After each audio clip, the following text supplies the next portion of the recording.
brings a black eye to the racing community, and the same situation here. You hate that gets involved. And Jim O'Shields chiming in, longtime promoter of the USCS or series official competition director. He says, and I quote, "I hate seeing this happen. When you become a promoter or an official at a track or series, you become an ambassador of the sport. Absolutely. You need to leave the sport better than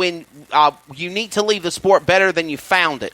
I've never met Mr. Smith, but after watching his video, I can tell his heart was in the right place in the sport." Well, Wesley, you know as well as I do, you try to I'm not a racing journalist. I don't have to bring out the negative and the positive. And right. Rick Minner at the Atlanta Journal and I have talked about this a lot.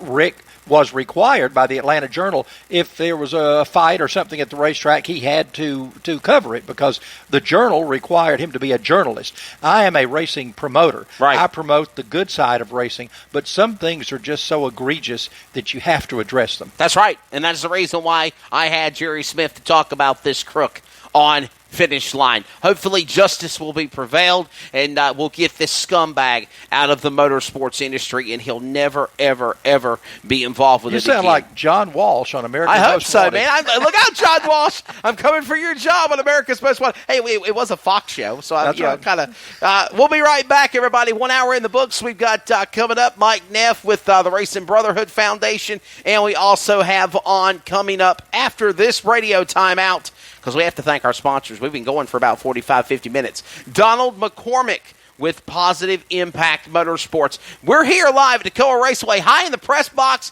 getting everything ready to go down below. You'll see that here in a moment of the look of the racetrack. We'll be back with more here in a moment on Finish Line.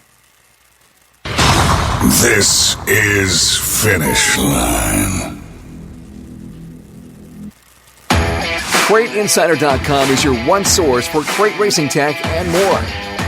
Whether you currently race with a crate engine or you are thinking about getting into the sport, our website has what you need. CrateInsider.com has tech videos, interviews with experts, and the best products in the industry. Dyno tested and proven, so we know they're the best products for crate engines. Visit CrateInsider.com today to get on the fast track to victory lane. All About Wraps strives to offer our clients with fast, affordable service with race wraps starting at only $500. From go-karts to national touring teams and everything in between. Late models, modifieds, sprint cars, midgets, asphalt cars, and we'll even decal your helmets. Wraps, design services, and promotions. Everything we offer at All About Wraps. Contact us today to see what we can do for your team. Give us a call, 410-903-3302. Email us at allaboutraps@hotmail.com and visit us on Facebook at All About Wraps. This is Finish Line.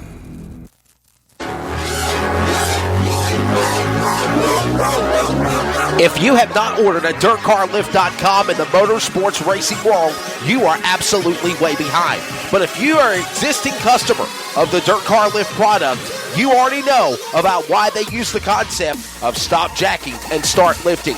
DirtCarLift.com helps make things very easier in the pit area. Whether you need to change a flat tire, make a shock or spring adjustment, DirtCarLift.com can get all four sides up immediately, then having to go around from side to side to car. By the way, they have a special package and price for existing customers that already have units.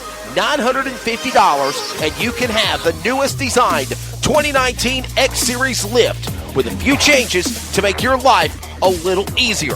Give them a call at DirtCarLift.com today. Call them up again at 770-898-3907. 770-898-3907. And find out why the concept is true. To stop jacking and start lifting with DirtCarLift.com at the races today.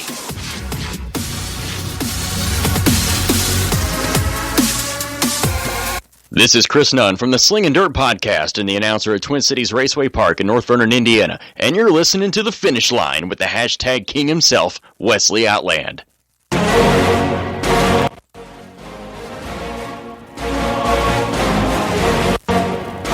And by the way, speaking about my buddy, Mr. Chris Nunn, calling me the hashtag king. You think that's a true statement, Charles Head? Hey, if it's on the internet, it's got to be true, right? I love that. But I do use a lot of hashtags. So, But yeah. Oh, I thought that meant you were the king. Not the king of hashtag. The king. hashtag You were king just himself. the king. Now, I don't know about being the king, man. Yeah. Welcome back to Finish Line, giving Richard by the way. Petty a run for his money, man. No, hell no. I'm not doing that. I'm of the mindset that I think Kyle Busch is, that's a whole other Pandora's box. Hey, So listen, to speak. We let can me say tell something you. about that. By the way, you saw Toccoa Raceway. This is Charles Head, Wesley Allen. We're back here with you. I spent a lot of years in NASCAR, as you know, and Kyle Busch was one of the kindest, best interviews I ever had. He was always willing to talk. People talk trash about Kyle Busch, but let me tell you, he's a wheel man, and I'm not really a Kyle Busch fan as such, but I will tell you that he was one of the most kind and generous drivers that I had ever talked with. Right. There are others that weren't. Won't go into details there, but Kyle was one of the best and the friendliest, and he would search me out to do an interview with him. I mean, he wouldn't just wait for me to come up to him. Very, very kind guy. So we talked about the negative of racing with the whole Stacey Wiggins deal up at Florence Motor Speedway. Now we're going to talk about the positive of motorsports. We're going to talk about things in a positive manner and what we do for children. And my friend Joe Kelly, colleague, told me about this gentleman, this program that is entitled Positive Impact Motorsports. And we are getting ready to go to the phone lines here, and we are going to chat up with Donald McCormick out of Deland, Florida, and he's going to talk to us a little bit more about what Positive Impact Motorsports is. He's on the line with us now. Donald, good morning or good afternoon to you. We're just after 12 noon. Welcome to Finish Line. Thank you for having me. Not a problem, buddy. Let's talk about real quickly Positive Impact Motorsports, how it came to fruition, and why it's so great for kids. Well, last year, Volusia Speedway had asked us to put a car together for a young man. His name's Cole North. His dad had passed away. Actually, it was 8 years ago today that his dad passed away, I believe over at Daytona Speedway at the races. He was an avid racer at Volusia, and they asked us to put a car together and so we could present it to him at his dad's memorial race. So we did. It took us quite a while. We got it ready. Intermission, I always race the kid on a bicycle every year. He usually beats me. One year they had me racing. Gotcha. Yeah, 54-year-old man racing a 13-year-old. One year they had me racing in pink spandex. So I did it. This worked. Okay. You're definitely game for anything, that's for sure. Was this in October for Breast Cancer Awareness Month? That's the question, Donald. We hope it was. But anyway, during intermission after the race, we brought the car down to the start-finish line, and it was the most heartfelt, sincere thing that any of us have ever been around. And I don't believe there was a dry eye in the house. Wow. So anyway, progress that forward, and, I wanted to do that more. I like that. It's not all about what you take from racing, it's what you can give back to racing. Absolutely. And so, I started this nonprofit, and it's starting off slow. I mean, I'm still in the young stages of it. I have aligned myself with probably the best, what I consider in the business. You've got Mr. John Allen from Volusia Speedway. You've got Joe Kelly from Racing for Jesus Ministries. That's right. Wendell Durrance, All Tech Speedway. And I had to bring in a Georgia guy, but I like him. Leo Johnson, good guy, good promoter. And I've got a young man that I've brought in to be my my right-hand man. Just graduated college with an engineering degree, and he's going to help me. His name's Dexter Rodriguez. He's been with us for quite a while. He works on our cars, and just an all-around good kid. I love the fact that what you're doing is trying to build up the motorsports industry because, we have seen, and I say this in no disrespect, it's very sad for me to say this, Charles, and Donald, I think you'll agree with me. We have seen such a decline by the youth involved in racing. Yeah. Oh, my God. We've got to find a way to keep these kids involved in racing because, I can't announce forever. He can't announce forever. We got to have flagmen. We got to have race directors. We have to have promoters. We have to have quite people in the honestly, industry. The announcers, I was searching for a racetrack this year that was looking for an announcer. I must have sent them 10 or 12 guys, and the problem is nobody wants to commit every Saturday night. The commitment level is not there. The desire is gone. Yeah, and not only that, but kids nowadays, they almost look at racing as a negative. You're burning up fossil fuel. I mean, we've hit this era where nobody's interested in hearing loud engines and smelling race fuel burning and this kind of thing. That generation is lacking in that right now. And I don't know how we get that back. How do we get it back? Well, this is my way. What kid wouldn't turn down a race car that's not costing him a dime? Yeah. Our requirements are 14 and above.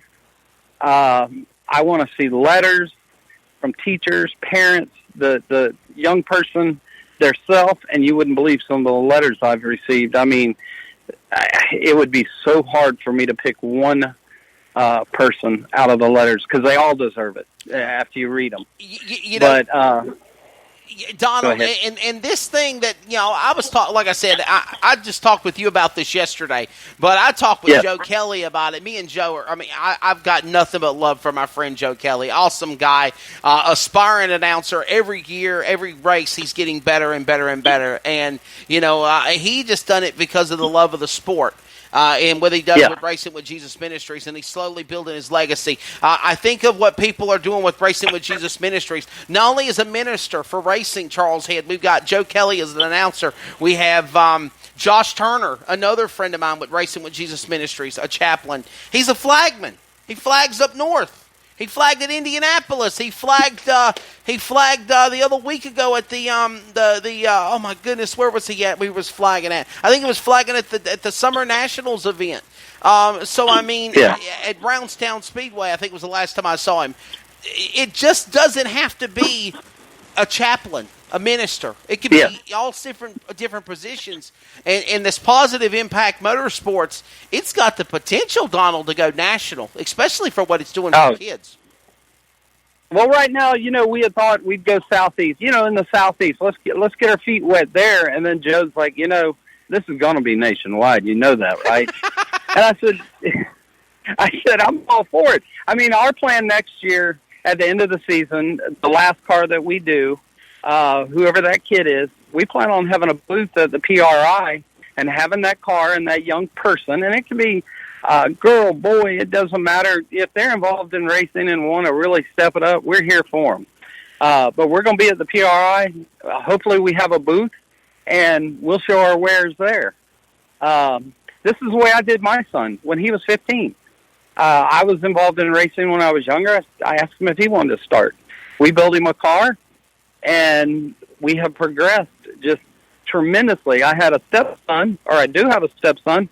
He was involved. We had two of them, my son and Tanner, and we did our race team like that for years. Then we had a little background on this. Tanner was my body man. I hate body work. We had Kyle Bronson and Mark Whitener drive two of our cars for a $10,000 race here at Volusia. Wow. Well, guess what? Kyle Bronson hired Tanner to go travel with him on the Lucas Oil Series. And we don't see Tanner much anymore. Well, that's right. Well, how are you funding this? Grant money. Okay. Grant money and private donations. It's not like we're going out and asking the community, the small mom and pop businesses like these guys do for their race cars. We're not asking anybody for anything locally. Right. Not that we won't take the help, but we figured we'd go this route. And when they get the car, they're going to have to add lead. That's it. You're going to get a fire suit, a helmet, gloves, boots, everything. That's great. Yeah. That's awesome. I mean, everything's fully furnished. Looks to me as though that you could get the helmet companies and the Hans device people and all of those to contribute and actually be equipment sponsors. Yeah, equipment sponsors. They may not give you money, but they're going to give you something that's very important for those kids to have in their race cars. That's true. Sure.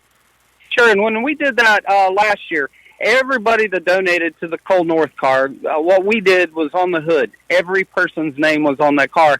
And now for Cole's life, that's a keepsake. Not that he would race with that hood, but that hood can go on a wall somewhere, and that is a keepsake that he's going to remember the rest of his life. So, Donald, my question for you is this, bud.